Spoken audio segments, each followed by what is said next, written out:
ولولا أن يكون الناس أمة واحدة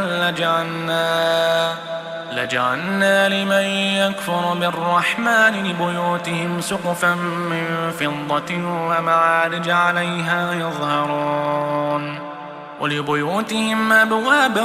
وسررا عليها يتكئون وزخرفا وإن كل ذلك لما متاع الحياة الدنيا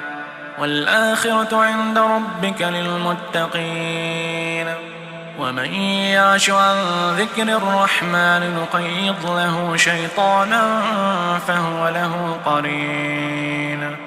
وإنهم ليصدونهم عن السبيل ويحسبون أنهم مهتدون حتى إذا جاءنا